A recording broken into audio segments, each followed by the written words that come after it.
అందరికీ నమస్కారం అండి. ఈరోజు మాట ఏంటంటే కొంతమంది నాకు చెప్పిన మాట ఆడబడుసులు పెత్తనం.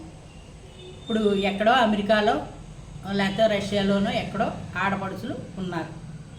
2 చోట్ల ఆడపడుచులు ఉన్నారు. ఈవిడ అత్తవారింట్లో ఒక్కడే తమ్ముడు, వాళ్ళకిద్దరికి అక్కలకిద్దరికి ఒక తమ్ముడు.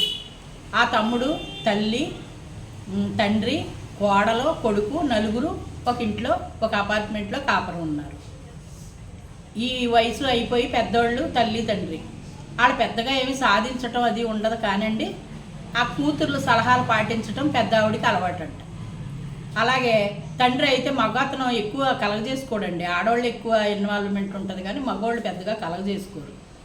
తమ్ముడికి రోజు ఫోన్ చేసి ఏం వండింది, ఏం తిన్నారో, ఎంత డబ్బులు వచ్చినాయి, ఎంత ఖర్చు పెట్టింది, ఏం చేస్తున్నారు, ఈ ఇన్ఫర్మేషన్లన్నీ కూడా అక్కడికి తీసుకుంటారంట. వాళ్ళు ఫోన్ చేసి వాళ్ళకి వంట అయిపోయి తీరుబడిగా ఉన్నారనుకోండి, ఇతనికి ఫోన్ చేసి అడుగుతూ ఉంటాడనమాట.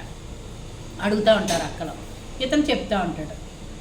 లేకపోతే ఇలా వాళ్ళ అమ్మగారింటికి వెళ్ళిందా, లేకపోతే వాళ్ళతో మాట్లాడుకుందా, లేకపోతే ఎక్కడికన్నా మీరు బయటికి షికారుకి వెళ్ళారా, ఈ ఇన్ఫర్మేషన్లు అడగటం.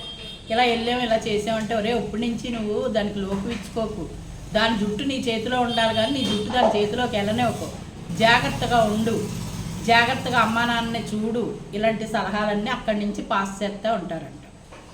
ఆస్తి ఉందనుకో, ఇదిగో నీకింత మాకింత, మాకు ఇవ్వకపోతే మేము ఊరుకోం, రేపొద్దున నీ పెళ్ళం ఏమన్నా అడ్డం తిరుగుతుందేమో, అమ్మ బంగారం ఎంత ఉంది అది మాది, అది ఎవరు ముట్టుకోకండి, ఇలాంటివన్నీ రోజు ఇంకా అదే పని అంట వాళ్ళిద్దరికి చెప్పటం, ఫోన్ చేసి చేయటం.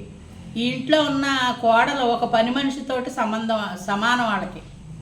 అంటే కోడలకి ఆ ఇంట్లో హక్కు లేదు, విలువ లేదు, ఏమీ లేదు అనేసి నాకు చెప్పారు. అంటే ఏంటి, ఇప్పుడు మీరు అత్తవారిళ్ళకి కాపురాలు వెళ్ళిపోయారు, మీకు పిల్లలు, మీ భర్తల ఉద్యోగాలు, మీరు ఇతర దేశాల్లో కాపురాలు ఉన్నప్పుడు మీ అత్తవారింటికి మీరు రూపాయలన్నీ మూటగట్టి పంపించేస్తున్నారా, మీరు పచ్చి పులుసే వేసుకుని తింటున్నారా, వీళ్ళ మాంసం కూర తింటున్నారని మరదలను దండిస్తున్నారు, మీరు పచ్చి పులుసు వేసుకుని తింటున్నారా? పెళ్ళి అయిన తర్వాత ఆడబడుచు పెత్తనం ఏంటి? మీకు ఎంతవరకు తల్లిదండ్రులు సంపాదించిన ఆస్తి ఏమైనా ఉంటే వాళ్ళని అడిగి తినటంలో తప్పులేదు, కానీ రోజు ఇంట్లో పెత్తనం చెయ్యాలి, మేము చెప్పినట్టు ఆ ఇల్లు నడవాలి అనుకోవటం చాలా తప్పండి.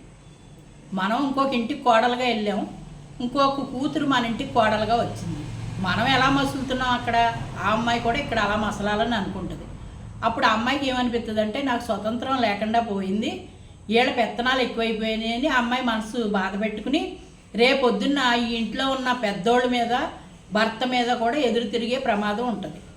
అవునంటారా కాదంటారు?